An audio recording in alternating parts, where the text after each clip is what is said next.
আসসালামু আলাইকুম প্রিয় ভাই বোনেরা, আশা করছি আপনারা সবাই অনেক অনেক ভালো আছেন।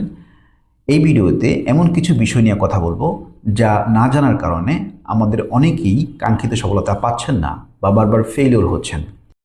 তো আজকে এমন তিনটি বিষয় নিয়ে খোলামেলা আলোচনা করব যা আমাদের অনেকেই অজানা, কিন্তু যারা চাকরির প্রিপারেশন নিচ্ছেন বা নেবেন তাদের জন্য সবচেয়ে গুরুত্বপূর্ণ।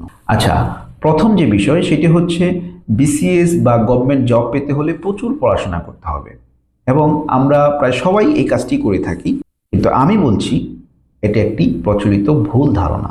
বাস্তবতা হচ্ছে এক্ষেত্রে আপনার কি পড়া দরকার তা জানার চাইতে আপনার কি পড়া দরকার নেই তা জানা অনেক বেশি গুরুত্বপূর্ণ। তার কারণ অনেক বেশি তো আপনি পড়তেই পারবেন, কিন্তু আপনি তার কতটুকু মনে রাখতে পারবেন। কিন্তু চাকরির পরীক্ষায় ভালো করার জন্য মনে রাখাটা খুবই গুরুত্বপূর্ণ। এজন্য আমি বলি যে আপনি কম পড়ুন, বারবার পড়ুন, যা পড়বেন তা শতভাগ মনে রাখুন। দ্বিতীয় যে বিষয় সেটি হচ্ছে পরীক্ষার আগে আগে আমরা বাজার থেকে বিভিন্ন নোটস বা বিভিন্ন টোটকা এনে পড়াশোনা শুরু করে দিই।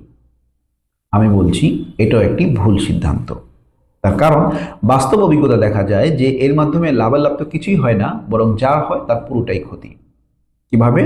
তার কারণ আপনি নতুন করে যা শিখলেন সেটা আপনি খুব ভালোভাবে আয়ত্ত করতে পারবেন না, যার ফলে পরীক্ষায় আপনার কনফিউশন হবে। একইভাবে আপনি পুরনো যে পড়াগুলো অর্থাৎ পুরনো যে প্রিপারেশনটা নিয়েছেন সেটাও আপনি রিভিশন করেননি, অর্থাৎ ওখান থেকেও যদি কমন আসে সেখানেও আপনার কনফিউশন।